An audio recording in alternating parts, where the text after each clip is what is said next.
Robin hood తో తన రాత మారుతుందనుకుంటే అది మరింత దెబ్బ కొట్టేసింది. ఇక దీంతో నితిన్ బాగా డీలా పడిపోయాడండోయ్.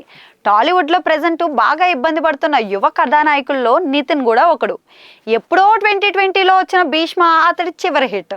ఆ తర్వాత అతడి నుంచి అరడజన్ చిత్రాలు వచ్చాయి.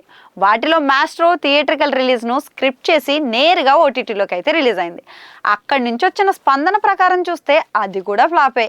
ఇక థియేటర్లలో రిలీజ్ అయిన చెక్కు, రంగ్ డే, మాచర్ల నియోజకవర్గం, ఎక్స్ట్రాడినరీ మ్యాను, రాబిన్ హుడ్ వరుసగా నితిన్ కు షాక్లే ఇచ్చాయి. ముఖ్యంగా చివరి 3 చిత్రాలు అయితే దారుణమైన డిజాస్టర్లుగా మిగిలిపోయాయి. రాబిన్ హుడ్ తో అయినా కానీ తన రాత మారుతుంది అని అనుకుంటే అది కూడా దెబ్బ కొట్టేసింది. ఇక దీంతో నితిన్ బాగా డీలా పడిపోయాడు. ఆ సంగతి తన కొత్త చిత్రం తమ్ముడు ప్రమోషన్ లో స్పష్టంగా కనిపిస్తుంది. రాబిన్ హుడ్ టైంలో ఉన్నంత జోష్ అయితే కనిపించట్లేదు. అయితే ఈసారి హడావిడి చేయాల్సింది తాను కాదు, సినిమా అని నితిన్ భావిస్తున్నాడు. ఈ రోజు రిలీజ్ కాబోతున్న తమ్ముడు సినిమా ఖచ్చితంగా నితిన్ తలరాతను మారుస్తుందనే నమ్మకం టీంలో అయితే కనిపిస్తుంది. దీని టీజర్ గానీ ట్రైలర్ గానీ అంతా ప్రామిసింగ్ గా అయితే కనిపించాయి. రిలీజ్ ట్రైలర్ మరింత ఎగ్జైటింగ్ గా అయితే కనిపించింది.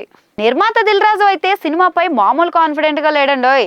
దర్శకుడు వేణు శ్రీరామ్ తన కంఫర్ట్ జోన్ నుంచి కొంచెం బయటకు వచ్చి విభిన్నంగా ఏదో ట్రై చేశాడని ప్రోమోలు చూస్తే అర్థమైపోతుంది.